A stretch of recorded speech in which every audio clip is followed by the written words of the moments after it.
Persistence Works Television Network, PWTN. Founded by Dr. Paul and Vincent, preacher, teacher, and prolific author of the popular Persistence Works book series. Broadcasting the good news of the gospel of Jesus Christ from El Paso, Texas to the world, and bringing you into God's presence. Experience the difference. You'll never be the same. Don't just watch TV. Watch Persistence Works Television Network, PWTN. Hello, everybody. God bless you. Hey, this is another day the Lord has made. We will rejoice and be glad in it. I want to welcome you to today's edition of Global Politics. We are focusing on Switzerland today. So welcome to this broadcast. We are going to have a great time. So I want to invite you to join me and invite somebody else to join. And please help me share this video. We are streaming on 20 different platforms. We are streaming on our Persistent Works TV network, which reaches or streams on Roku, on Fire TV, on Apple TV. Those three alone reach combined 200 million potential viewers. And we're also streaming on our Persistent Works app, the Android and iPhone app. The two, we have combined 15,000 downloads. And this year we are trusting God. We are working on having 100,000 downloads, and we will get there by the grace of God. We're also streaming on our website, persistenceworks.tv, and also on all the leading social media platforms, YouTube, our two Facebook pages, Twitter, LinkedIn, everything in between. So wherever you're watching us from on the 20 different platforms we are streaming, you are welcome. And also, we are streaming and reaching across the globe. So if you're watching us from across the US, if you're watching us from across Europe, if you're watching us in Switzerland, we are talking about Switzerland today. So you better join us if you're watching from Switzerland. Also, if you're watching us from Africa, Nigeria, Egypt, Morocco, wherever in Africa, South Africa, if you're watching us from Asia, Australia, Malaysia, India, Pakistan, wherever you're watching from, I welcome you today. And we are going to have a great time. Listen, in case you don't know, I'm your host, as always, Bishop Paul Vincent. So the Global Politics program is a program we put together here on our Persistent Works TV network, where we focus on nations, cities, or states at a time. We zoom in on them and we talk about them. We explore their strengths and weaknesses, the leadership, how they're doing, their economy. And we also kind of like use it to challenge and inspire other leaders, especially if there are countries that are doing well. We use it to inspire or challenge other leaders to follow suit, to follow their examples, to learn a few things from them. And I'm looking forward to doing as many nations, as many cities as possible. Also, we do get to talk with government officials and politicians in those countries. We are more especially in countries and places that have positive results of leadership. So if there's a country or city that's or a leadership or a politician that is a failed leader, I don't think we're interested in doing a story on them. Well, we may, but to tell the story. But I love to do stories about places we can look to, and we can challenge and inspire other nations to look to as an inspiration, as an example. So we've done a couple of them, and one of the interesting ones we did recently was Rwanda, which is a story all by itself, because they had genocide about 30 years ago. Over 1 million were killed, and in 100 days. But today is a different story. One of the best tourism destinations in Africa. Where we are not going there today again. So let's focus on Switzerland. By the grace of God, I was in Switzerland either in 2019, thereabout, just before the pandemic. And my takeaway from Switzerland, there were parts of Switzerland I visited, and my first impression, I was like, wow, how beautiful heaven must be.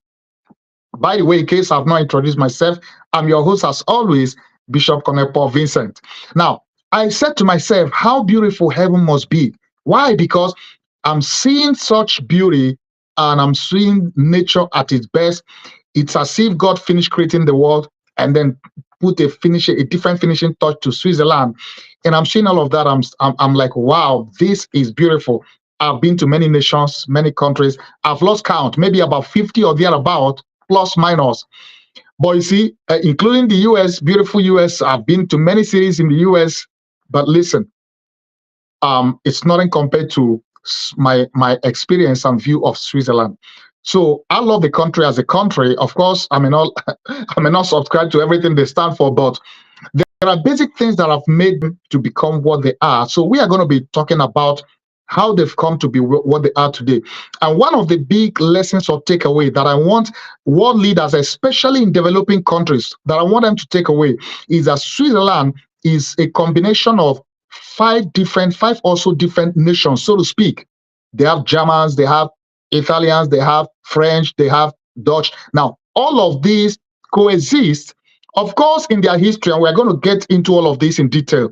In their history, of course, they did have times when they fought war, both internally within themselves, and also when they fought war with other nations. You see, there were nations that fought them, like the Great Roman Empire, France. They fought war with those, but you see, they were also in battle with themselves. But the most interesting thing is that they've learned to come to live with each other, to work together as a nation despite their diversity. And one other interesting thing I saw, that I think African nations, especially those with very diverse population, like Nigeria, for instance, one thing I think they should take away, learn from is, even though it's a nation, I mean, Switzerland, even though it's a nation by itself, it's as if they have nations within the nation, because what we call states here, they call it canton. Now, they have 26 cantons in Switzerland. Each of those cantons are just like countries of their own. Why? Because they have their own constitution, they have their own police, they have their own everything. So it's as if what works for one part of the country may be very different and may not work for the other. So you do what works best for you, from your constitution to your system of government to your your police and everything, even though they have the central government. So I think most of the African nations that have so diverse, like tribes and different nations that make up the nation, a good instance, Nigeria, I think that's one of the best forms of government they should adopt, whereby all the different nations that make up the different entity that often make the infighting to be, and the backwardness of the country to be so pronounced. Every nation, every of those states or regions can be by themselves, be their own nation, as it were, even though there will still be the central nation, central government. But then each region controls its own affairs, has its own constitution, its own government, and all of that. If it works, if it has worked for them in Switzerland, I believe it can work elsewhere. But the bottom line is that to find, it's important for leaders, politicians. I don't like to use the word politician, leaders. And I know it's not every leader is a politician. Not every politician is a leader. That is one of the things we want to accomplish in this program, to challenge politicians to be leaders, because it takes a leader to lead a country from where you are, from the backward, from the last position to the first. It takes leadership.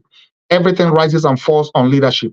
But where leadership is missing, then you will have cases of, anything goes. You have cases of 20, 30 years later, after independence or after one democracy or the other, nothing to write home about. Things keep going from bad to worse. That is the case in many developing nations, especially in Africa, which is why when I do broadcasts like this, I challenge them, I challenge the leaders, the politicians, to wake up and to learn from these other nations that have success stories.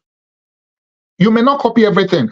Everything that works in a country may not work in yours, but there are things you can learn and glean from and apply or adapt in your country what works best. So we're going to get into, we've put together some video, as we always do, about Switzerland, both their history and their politics and all that. But you see, two of the key things that I saw that has helped them over the years, industry and banking. And that is to say, they don't have as much natural resources. They don't have natural resources like most other developing countries have, so much in abundance and have little to show for it. Now, they made the best of what they have. Industry, they promoted industry so much that there are many of the companies that are Swiss companies. And of course, because they are a much smaller country, the market is much smaller. Those companies eventually had to look outside to market their product and to have other market outside Switzerland. And they did a great job with that.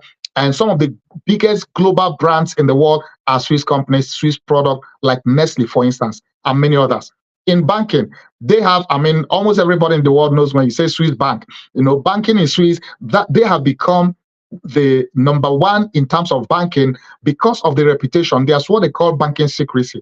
That's one of the key things that has helped them to retain their position, because they don't divulge information about their clients, about their customers. So you see people from around the world, wealthy people especially, who go and put their money in the bank there, and they are sure it's safe. Of course, politicians, corrupt politicians, especially in Africa, they exploited that too. Because in Nigeria, I remember many past leaders, military leaders, they did stash billions in Swiss bank account. Some of those monies were repatriated recently. But you see, that was one of the things that gave them an edge. Their banking industry became top notch, that it became one of the biggest thing going on for the economy.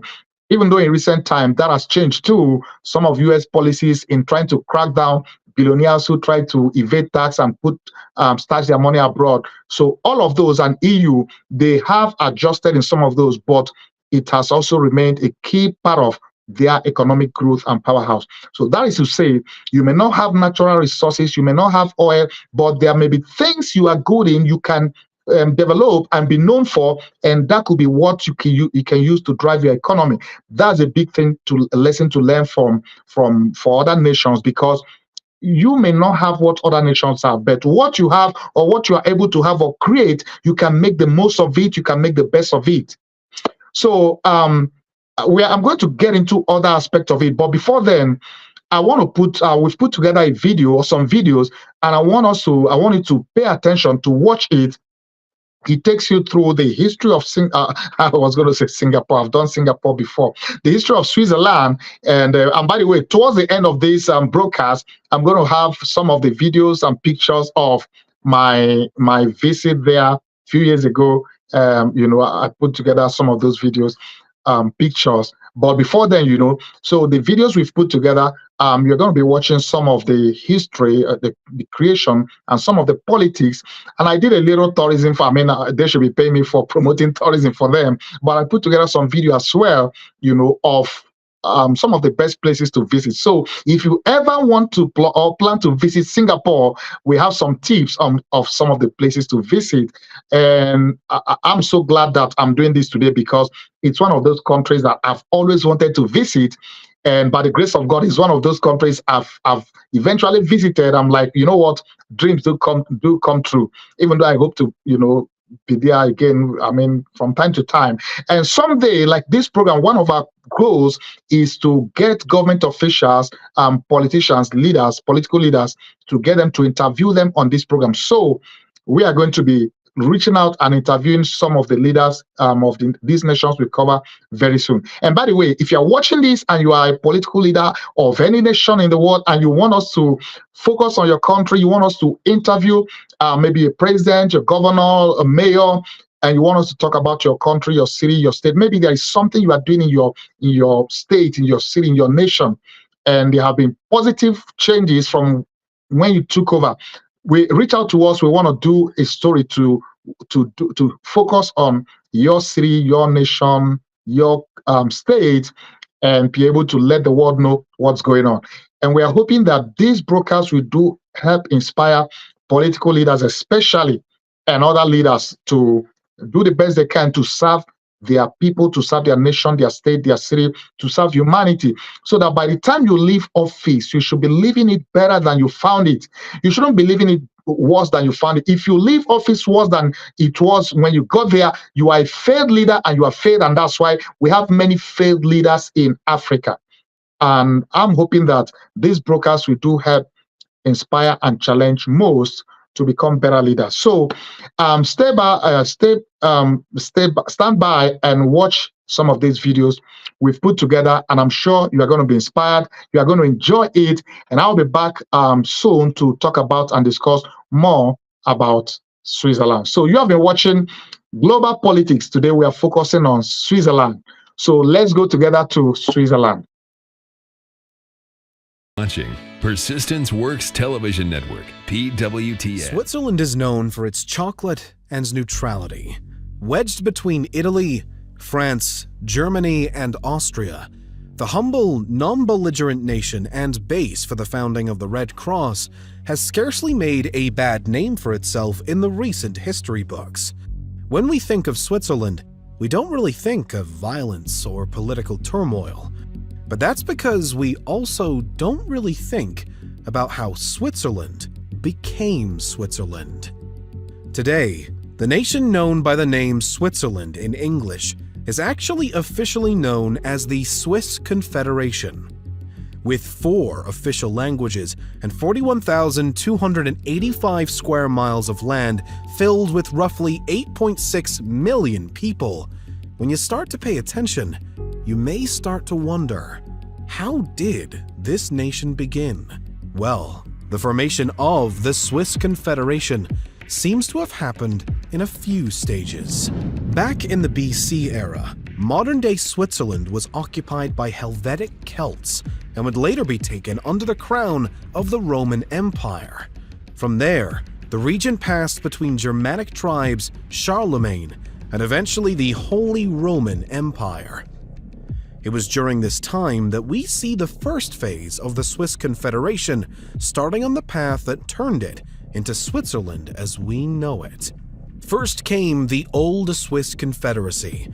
In 1291, 3 Swiss cantons from within the Holy Roman Empire decided to form an alliance amongst each other in response to the destabilized environment around them. These cantons, Uri, Schwyz, and Unterwalden, agreed through a federal charter to jointly manage common interests, including defense and economy. While this wasn't the first time that such an agreement had been made, it is still marked by many historians and the Swiss state as the start of the modern nation's journey. This early confederacy would also grow fairly quickly, and by the 15th century, the 3 original members had welcomed in the city-states of Lucerne, Zurich, and Bern, in addition to the cantons of Glarus and Zug. This successful expansion was not praised by all, though, and the Austrians in particular became agitated by it.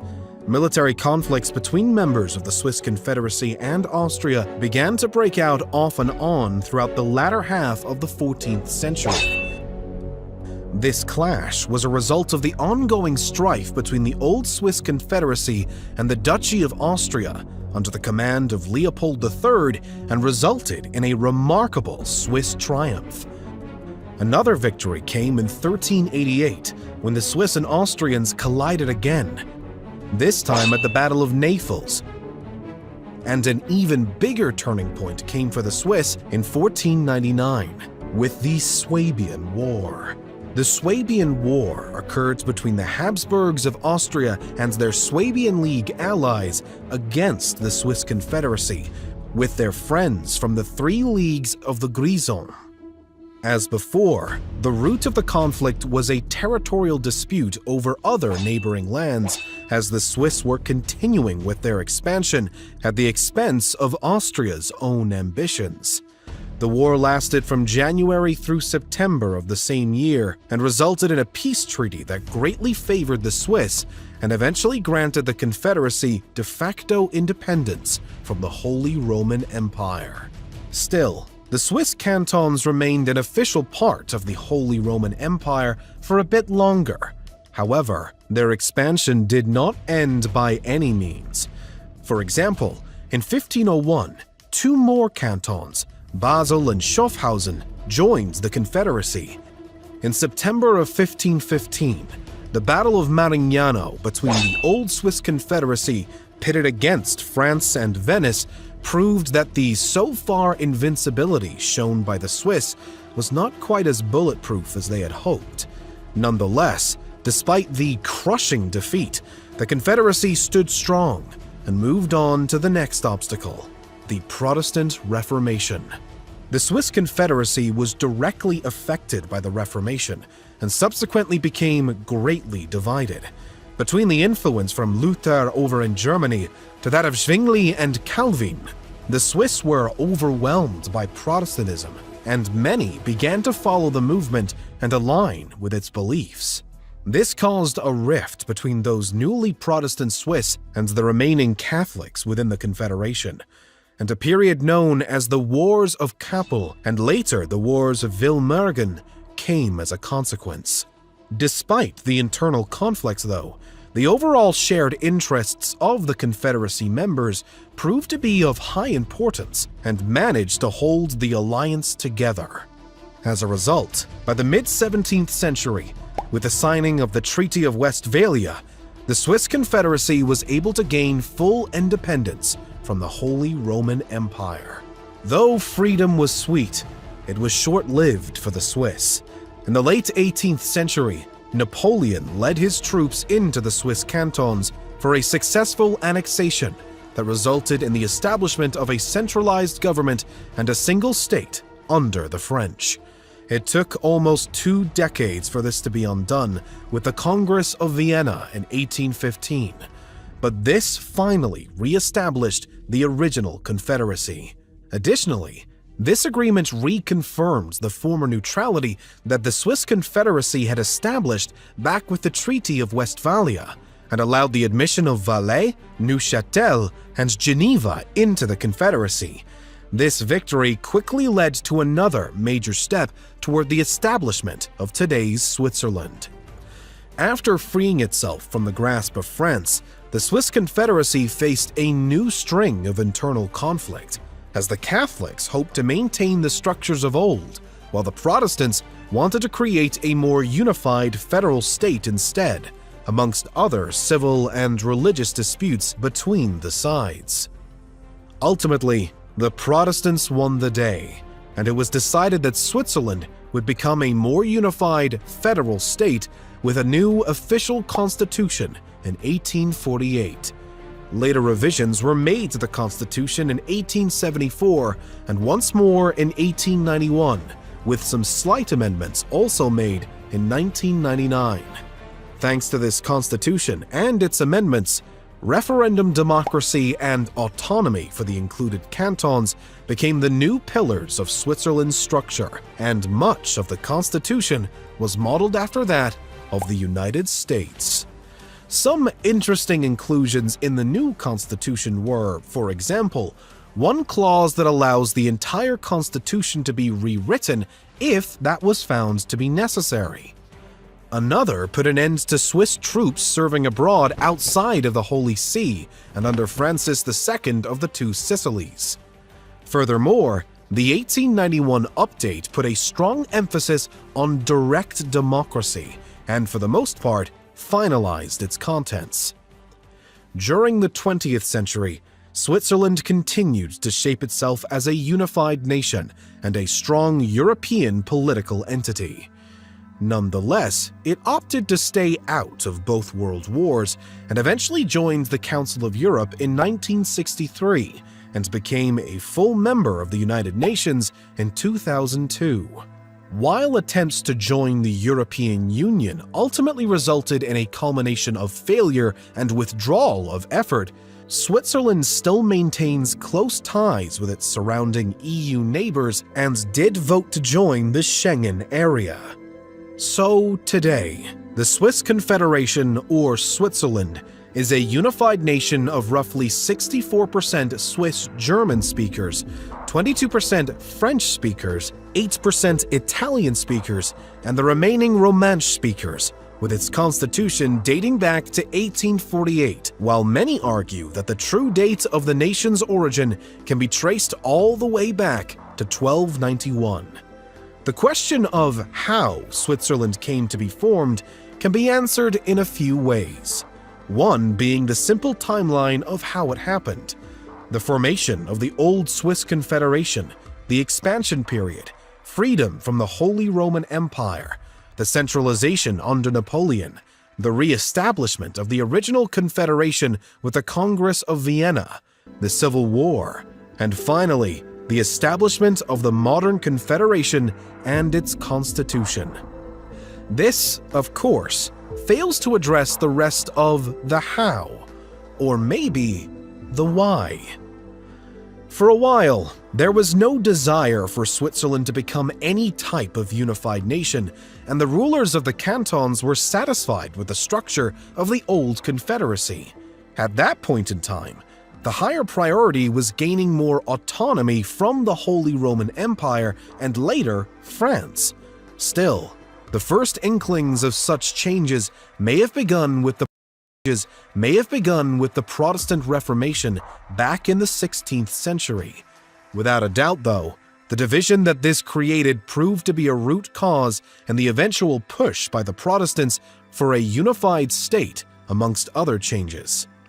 The war between the traditional Catholics and the liberal Protestants only showed the people even more that unity was necessary, and a federal government would be beneficial in healing the divide.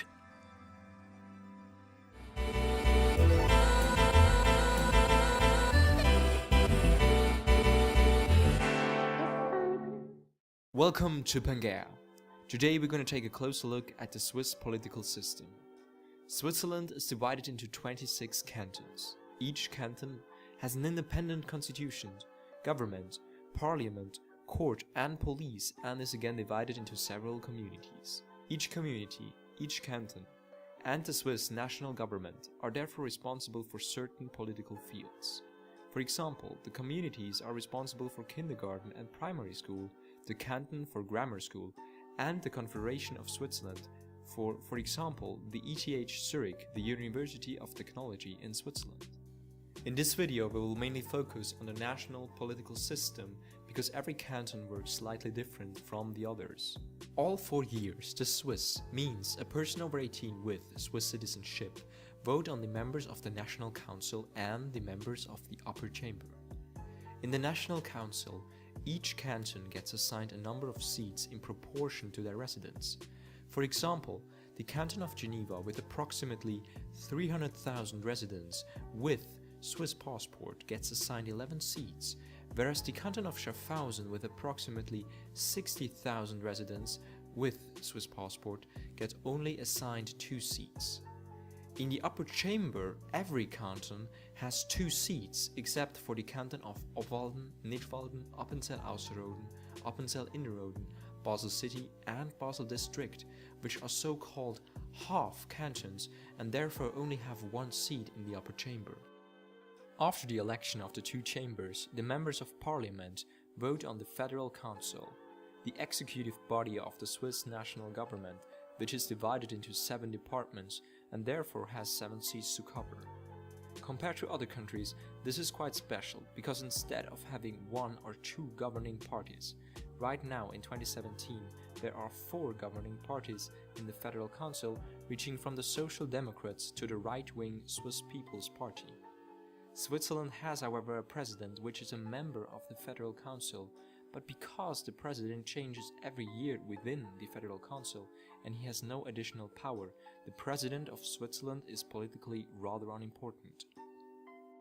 With Switzerland becoming a federation in 1848, Switzerland was not only one of the first countries with democracy, the Swiss also implemented direct democracy and have stayed till today one of the few countries where people can vote on a regular basis on laws and the constitution. On average, Swiss citizens can vote 4 times a year on certain issues within the community, the canton, and the nation. However, we have to differentiate between 3 different types of votes: the obligatory referendum, the optional referendum, and the petition for a referendum.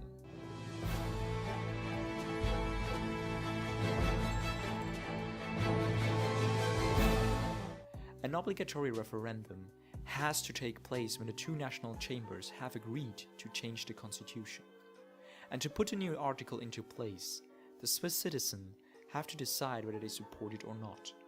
An example would be the Pension Plan 2020, which was accepted by the 2 chambers in January of 2017 and which will be voted on the 24th September of 2017.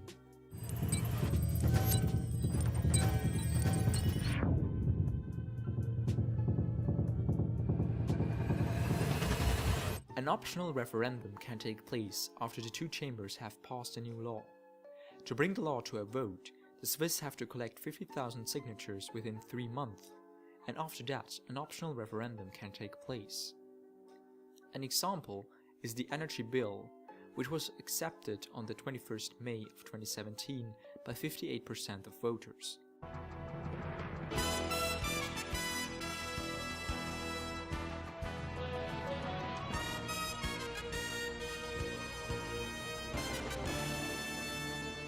The third option is called a petition for a referendum and makes it possible for the Swiss to change the constitution without the parliament. To bring it to a vote, they have to collect 100,000 signatures within 18 months. An example would be the initiative for the unconditional basic income, which was rejected on June 5, 2016. Direct democracy is not always easy, especially because certain petitions for a referendum are incompatible with the existing constitution and have therefore caused big discussions within the country in the past. It is, however, a further development of democracy, and the Swiss consider direct democracy very valuable. If there's a country that symbolizes economic success, it must be Switzerland. I mean, there is a reason why we call other countries Switzerland of the Middle East or Switzerland of South America. And that's because for centuries, it has been one of the wealthiest countries in the world. And it managed to remain at the very top until today, thanks to its unique economic model. But while most people still haven't noticed, the truth is that this model is facing more and more problems. The world has changed, and what worked for Switzerland for so long is not working anymore. And for the first time in history, the future of the Switzerland's economic model is in serious trouble. But to understand why it's in trouble, we first need to explain what made Switzerland so wealthy in the first place. And while there is a popular idea that it was the Second World War and hiding Nazi gold, that is incorrect. Because while the story about Nazi gold is true, Switzerland was actually already rich way before that. The real story of the Swiss wealth begins in the mid-19th century. Before that, Switzerland as a state didn't really exist, and instead it was a loose confederacy of relatively poor mini regions, constantly fighting with each other. But in 1848, Switzerland was established as a unified state, and soon after, it turned from a simple rural country to one of the most developed economies in the world, because of two things. First, immediately after Switzerland became an actual country, it started building railways, connecting the different regions. Suddenly, many small companies spread around the country were able to grow at a much higher pace, and Switzerland went through a boom of industrialization in everything from pharmaceuticals, machinery, and luxury watches. And since Switzerland was still a small market, the new companies were forced to aggressively expand abroad, and over time they managed to grow into global giants, many of whom are still around today. And second, the Swiss banking industry was born, and pretty much since the start, it was an immediate hit, thanks to one thing that made the Swiss banks different from banks anywhere else: the practice of what's called banking secrecy. Swiss banks committed to never disclosing any information about their clients, including who they are or what accounts they have, to any corporation, government, or law enforcement agency. And once Switzerland finally became a unified country with its own currency, stable political system, and the official policy of neutrality, it quickly became a very attractive place for many wealthy individuals to store their money. And over the coming decades, its popularity grew. Large Swiss banks like Credit Suisse and UBS were formed. Swiss bankers were going around Europe promoting banking secrecy. And while Europe was going through wars and instability, Switzerland remained a stable, neutral country where a breach of the banking secrecy became a federal crime. As a natural result, Switzerland became the place for wealthy people from all over the world to store their money, and the Swiss banks made insane profits from providing that service, turning Switzerland into one of the richest countries in the world, with its banking system as the backbone of its economy. But this model that worked for so long is not really working anymore, and here's why. But first, I want to talk about a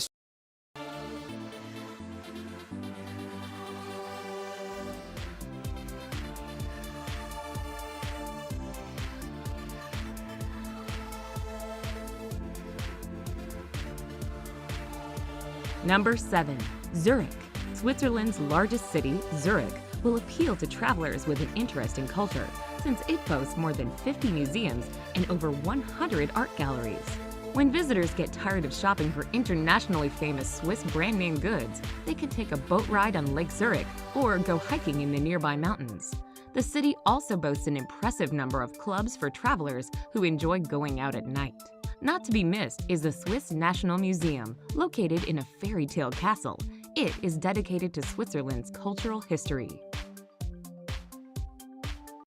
But recently, their problems have been growing bigger and bigger. It all started in the US, in the aftermath of the economic crisis of 2008. In the same year, when the US economy was hit by a major financial crisis, Barack Obama won the presidential election on, among others, the campaign claimed that everyone needs to pay their dues, and that the government needs to crack down on wealthy Americans that are avoiding paying their taxes. And he specifically named Switzerland and Swiss banks with their secret accounts as the culprits that make this tax evasion possible. Once he assumed office, Switzerland found itself under an ever-increasing pressure from the US government to breach its centuries-long tradition of banking secrecy and hand over the information about their American clients, something that was actually against the Swiss law. But even though Switzerland fought tooth and nail against it, there's only as much that you can do when the most powerful country in the world really wants something from you. And as it happens, tax revenue is a pretty important motivation for the US government. And when the US was joined by the European Union, Switzerland found out that there's not much it can do. And rather than facing gigantic fines and sanctions, Swiss banks backed down. And since 2008, they went from not giving any information to anyone to providing information about their clients from the EU and the US to their respective governments every year. So while formally the banking secrecy still applies, in reality, the practice no longer exists. And if you're an American or a European citizen, putting your money in a Swiss bank account is not any more secret than doing it in your own country. And that is naturally very bad news for Switzerland, since the centuries-long tradition which made the Swiss banks so famous and so attractive disappeared in less than a decade. And every year, the Swiss banks are forced to open up more and more. In order to save their clientele, and at least some of its appeal, the Swiss banks tried to change their value proposition. If they can't offer secrecy anymore, they double down on the offer of stability. You might no longer be able to hide your money from your own government in Switzerland, but at least you know that they are safe.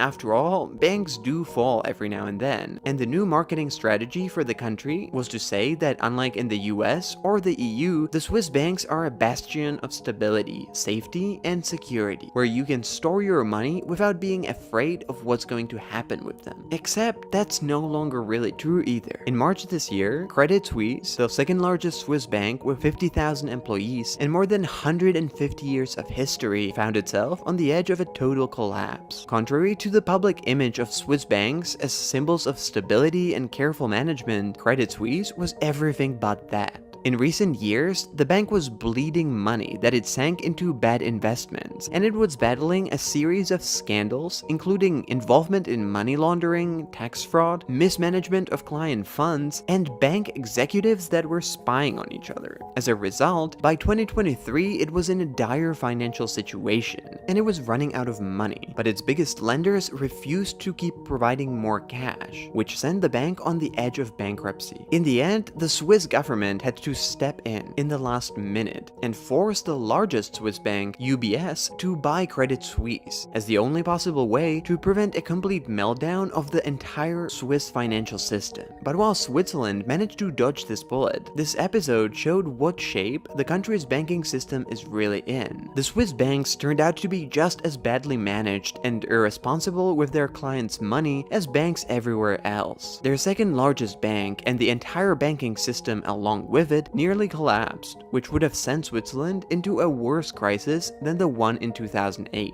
And instead of having two large banks, Switzerland now has one mega bank, which is not in a great shape either. And if the mega bank would collapse, it would take down the entire country along with it, which kinda makes the entire Swiss banking system pretty vulnerable. And that's not the end of the problems that the Swiss banks are facing. For centuries, Switzerland managed to benefit from conflicts that raged around it, thanks to its famous principle of neutrality, basically not choosing sides and remaining on good terms with everyone. But even that is not really working out anymore. While Swiss banks were known to do business with anyone, regardless of the geopolitical situation, they are now under increasing pressure to confiscate and hand over hundreds of billions of dollars that Russian oligarchs have stored in Swiss banks, or face sanctions if they refuse to do that. and most likely they will sooner or later give in, which will further diminish the reputation of what a Swiss bank account used to mean, and provide another reason why people might want to put their money somewhere else instead. Now, does all this mean that the Swiss economy is facing an imminent collapse? Well, no. Apart from banking and finance, Switzerland still has many extremely successful companies that are not going anywhere, and the Swiss will probably continue to be a relatively wealthy country for a lot longer. But chances are, they will be not as wealthy as before. The banking sector is an extremely important part of the Swiss economy, and it has already been in a difficult spot after it lost its banking secrecy, which used to be a major competitive advantage. And now, after the embarrassing scandals and the fall of Credit Suisse, the stability of the Swiss banks is not guaranteed anymore either, meaning there are less and less reasons to put your money in a bank in Switzerland, while there are many other countries that offer a good amount of secrecy without all the annoying spotlight that Switzerland is now under. And so the reputation and fame of the Swiss banks, along with their massive profits, are more and more a thing of the past.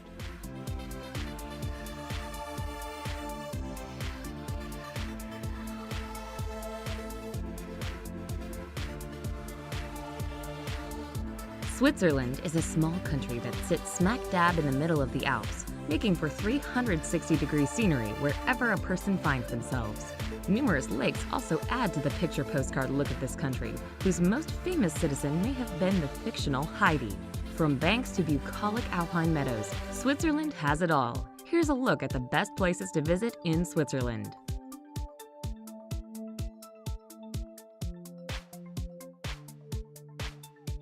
Number 10.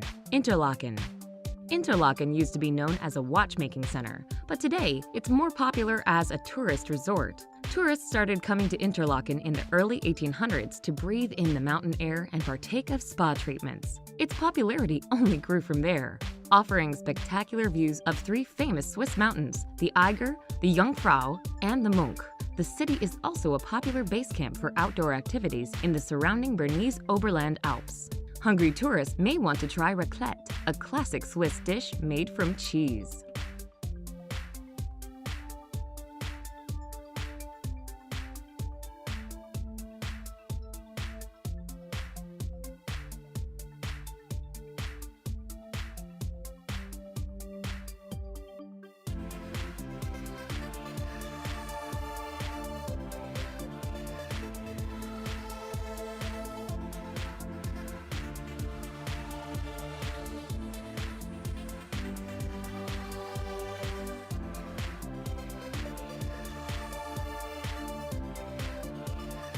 Number 9. Lausanne. Athletes with Olympic aspirations may enjoy a visit to Lausanne, a scenic city that is the second largest on Lake Geneva, as it is home to the International Olympic Committee. Lausanne also is the gateway to some of the world's best ski slopes. A part of the Swiss Riviera, Lausanne has been popular with writers over the centuries, including Lord Byron, the Shelleys, and Ernest Hemingway. Located in the French-speaking sector of Switzerland, Lausanne boasts an impressive cathedral and wonderful outdoor markets.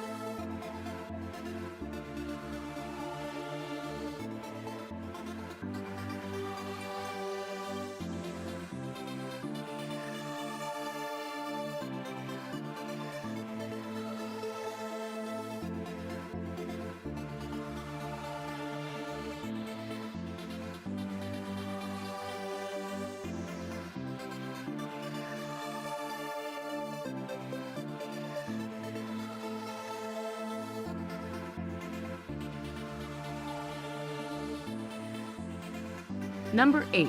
Geneva. Geneva is a city where international influences reign supreme.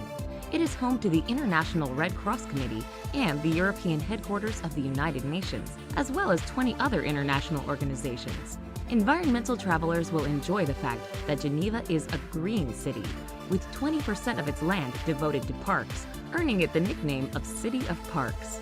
Top sites include the Cathedral of St. Pierre, where John Calvin gave famous sermons, and the United Nations headquarters.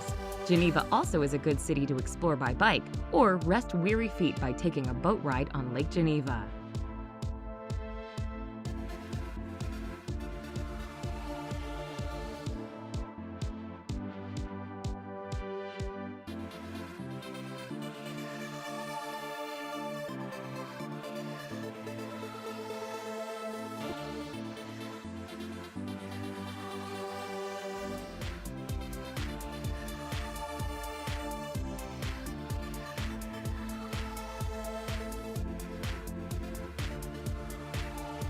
Number 7. Zurich. Switzerland's largest city, Zurich, will appeal to travelers with an interest in culture, since it boasts more than 50 museums and over 100 art galleries. When visitors get tired of shopping for internationally famous Swiss brand-name goods, they can take a boat ride on Lake Zurich or go hiking in the nearby mountains. The city also boasts an impressive number of clubs for travelers who enjoy going out at night. Not to be missed is the Swiss National Museum, located in a fairy tale castle. It is dedicated to Switzerland's cultural history.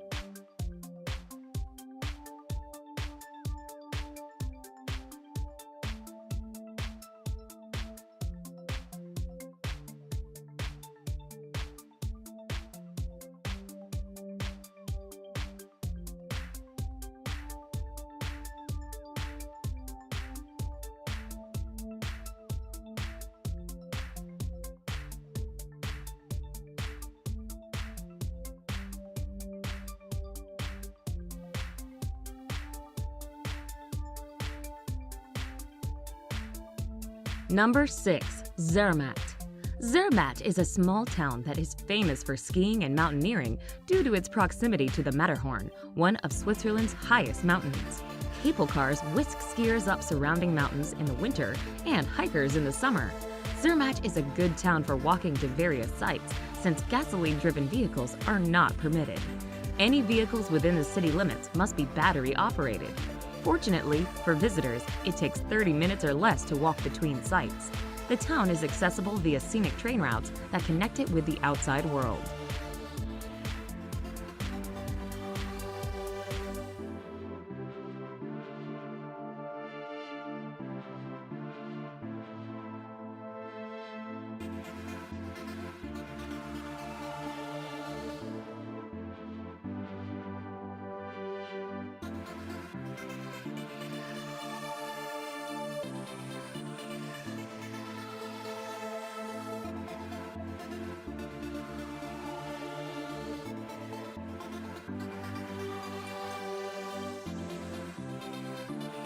Number 5.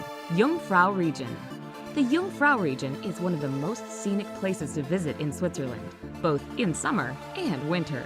A century or two ago, this Alps region was only visited by hardcore adventurers who wanted to ski or climb through the mountains. Now, thanks to an extensive network of railways and well-maintained foot and bike paths, the area is accessible to many types of travelers. The Jungfrau region consists of 4 picturesque towns: Grindelwald, Mürren, Lauterbrunnen, and Wengen, and 3 imposing mountains: Eiger, Munk, and Jungfrau.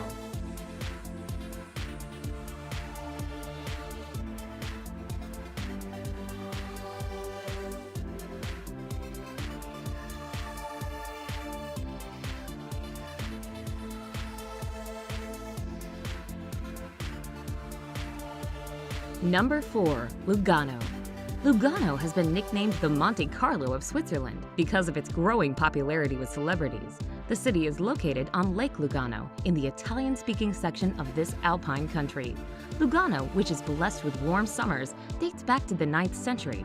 The city is home to a large number of Swiss heritage sites, including 3 cathedrals and several museums. Home to numerous financial institutions, the city also hosts an annual classic music festival, the Lugano Festival, in the summer.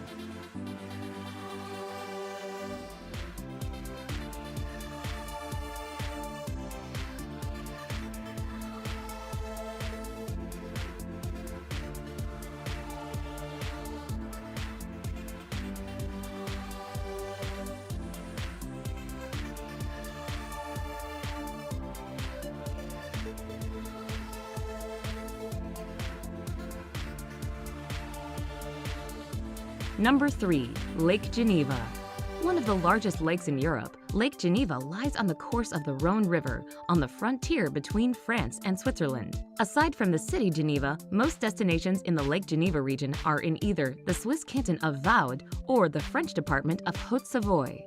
The geography is varied, with the Jura Mountains in the north, a hilly plain in the center, and in the southwest, the Alps.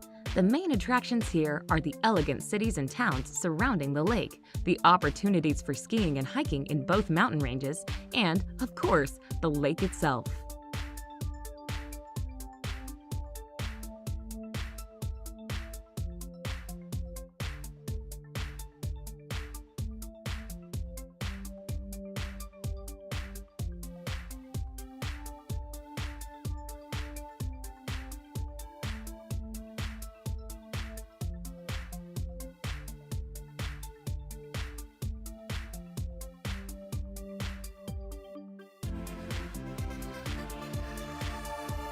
Number 2. Lucerne. Lucerne, located in the German-speaking section of Switzerland, is a city that has it all: city life, a lake, and mountains. Considered one of the world's prettiest cities, Lucerne is most famous for its 14th century chapel bridge and water tower, which is said to be the most photographed monument in Switzerland. Another famous monument is the Dying Lion, which was carved out of rock to honor Swiss mercenaries who died in France in 1792. Hungry visitors may want to try Luzerne Pastet, a local specialty made from puff pastry, veal, and mushrooms doused in cream sauce.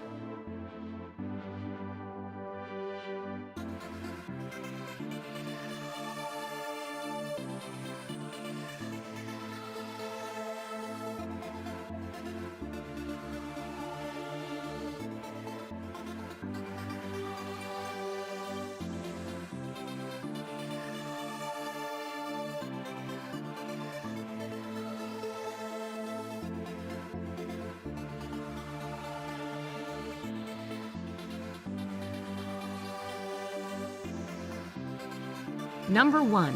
Bern. Bern is a picturesque medieval city with a history that dates back to the 12th century, though it did not become a part of the Swiss Confederacy until the 16th century. Its most famous attraction is an ancient clock tower with moving puppets that once served as the western gate of the city. Other popular sites in Bern include the Münster, a Gothic cathedral that rises from the old town, and its town hall. The bear is the symbol of Bern, with several being kept in an open-air pit. Shoppers will appreciate the old town that boasts 4 miles of arcades, making it one of the longest covered shopping areas in Europe.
watching Persistence Works Television Network, PWTN.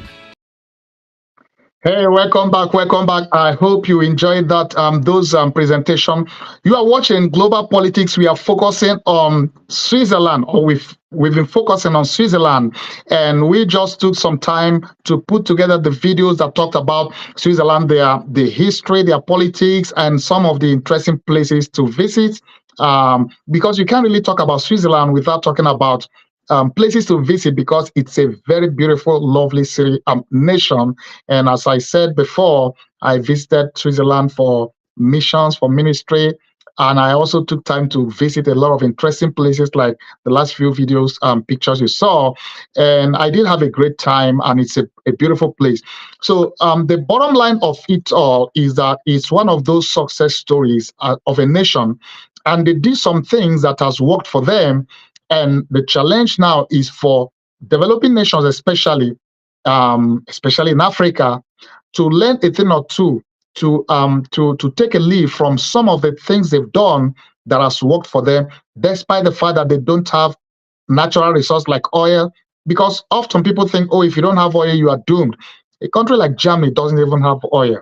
So you can see from everything we've presented that Switzerland doesn't have all the natural resources that many African countries, especially Nigeria, are endowed with, yet they've done so well for themselves.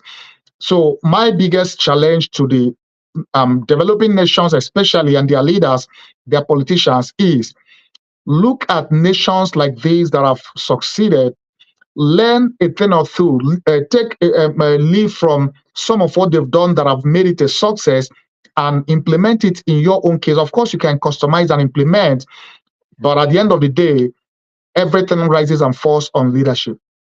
If a country or a nation succeeds, it's succeeding or it has succeeded because of the leadership. If they have failed, they have failed because of leadership. So the days of leaders kind of trying to shift the blame and say, oh, it's because of the person I took over from. Oh, it's because of something that happened. Those days are over. If your nation is failing and you are the leader, you are the one failing, because at the end of the day, everything rises and falls on leadership. So I hope today's broadcast has inspired you and challenged you, and maybe some of you watching, you may want to visit Switzerland one of these days. And I want to thank you for watching up to this point. Let me remind you that these broadcasts come to you every Wednesday. We focus on different nations and different cities and different states. As I said before, if you are a politician, a political leader, I was going to say religious, no, political leader, if you are a governor, a president of a nation, if you are a mayor and you want us to focus on your city, on your nation, on your state, hey, reach out to us. We are going to, we would love to interview you, government officials. If we need to come in person to your nation, we are open to that, for that as well. But this program is focused on, political leaders, nations, and all that is happening. And sometimes we cover some not too good stories, but I love to cover the success stories most of the time. But I want to thank you so much for joining. So let me remind you to join me every Wednesday on Global Politics. Next Wednesday, we're going to focus on something else or some other nation or city. Until then, well, let me also remind you to join me every day, Monday to Friday. I do have our Persistent Works online prayer every day on same station, same time. Well, the time is 10 a.m. Mountain Time, 12 noon New York time, 5 p.m. London time, GMT time, and 6 p.m. Nigerian time. So join me every day. Every Tuesday, I talk about my books, Persistent Works book series. And join me every Tuesday around the same time that we did this broadcast too, which is 2 p.m. Mountain time, 4 p.m. New York time. That will be 9 p.m. GMT and 10 p.m. Nigerian or West African time. So join me also every Wednesday on this broadcast, as I've said. Then on Thursdays, I do bring guests into the studio to talk with them and interview them in our special program, our unique program, Persistence Works Moment. So I want to invite you to join me every Thursday as we interview different men of God, business leaders, and people who have been, have done great for themselves, and we learn secret of success and learn how they've succeeded and where they failed, so that we can avoid those pitfalls.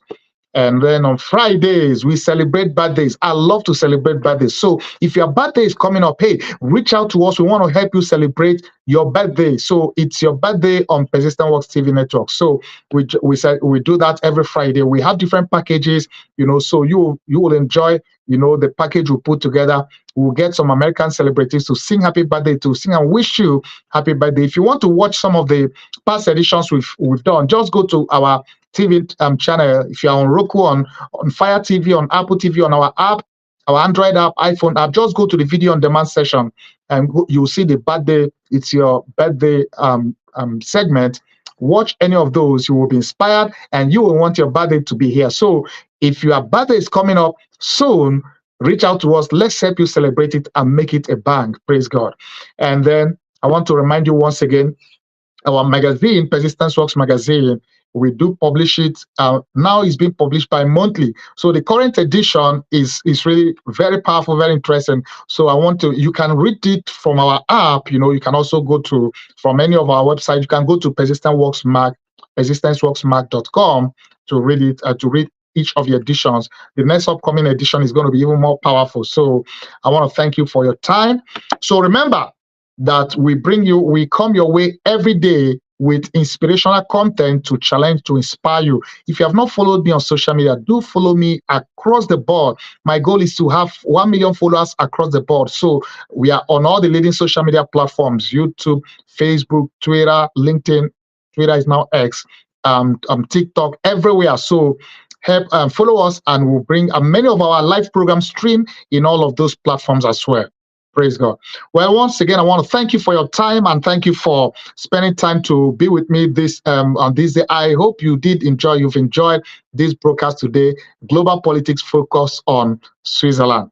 So until I come your way again, by the way, don't go away, because I have some announcement coming to you shortly after this. But until I come your way again, you've been watching Global Politics Focus on Switzerland, and I've been your host as always, Bishop Colonel Paul Vincent. And I want to remind you, remember, persistence works.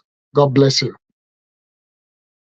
We hope you've been blessed by today's TV broadcast. Join us again for our next TV broadcast. If you have a testimony of how you've been blessed, please let us know. Send us an email at persistenceworkstv@yahoo.com. Please support our TV network with your donation to help us reach the nations with the gospel. You can give through PayPal, Zelle, Cash App, or online at www.persistenceworks.tv. You can make your checks payable to Vincent Paul Ministries International at 11829 Gwen Evans Lane, El Paso, Texas 79936, USA.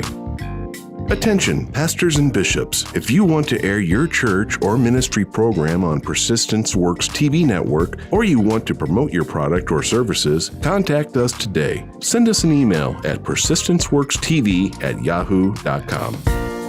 Download our Persistence Works TV network app in the App Store or Google Play Store. Also, add us and watch us on Roku, Fire TV, and Apple TV.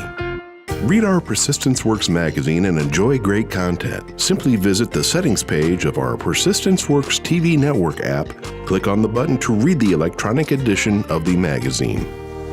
To order the print, ebook, or audiobook editions of our Persistence Works book series, visit the settings page of our Persistence Works TV network app. Follow Bishop Colonel Paul Vincent across his social media platforms: Facebook, X, TikTok, Instagram, LinkedIn, YouTube, and Truth Social. For more information about PWTN, visit www.persistenceworks.tv.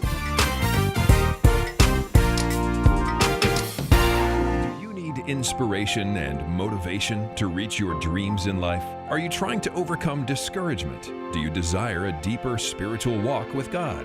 Do you question your destiny? Then the Persistence Works book series by the prolific author and international speaker Dr. Vincent N. Paul is written for you and is now available in paperback, audiobook, and ebook. Order today by calling 866-909-2665 or go online, persistenceworks.com. If you need that salvation, if you need that forgiveness, you can receive it tonight. Shout hallelujah. The anointing breaks the yoke. Hear Dr. Paul N. Vincent preach the anointed word of God that changes lives and brings salvation, healing, and deliverance. Invite him to minister in your church, conference, or crusade. Also read his life-changing books in the Persistent Works series. For more information about inviting Dr. Vincent to minister or to order his books, visit VincentPaulMinistriesInternational.com. Dr. Paul N. Vincent, internationally known author and preacher, invites you to his annual Persistence Works Holy Land Tour in October and April. These memorable trips throughout Israel include visiting historical sites in Jerusalem, Nazareth, and Bethlehem, as well as the Sea of Galilee, the Jordan River, and many more. Your travel package includes round-trip airfare from Houston, Texas, and Lagos, Nigeria to Tel Aviv, first-class hotels, 2 meals a day, air-conditioned buses, and Israeli Ministry of Tourism approved English-speaking guides. For more and to register, visit VincentPaulTours.com today. For more information about PWTN, visit www.persistenceworks.com.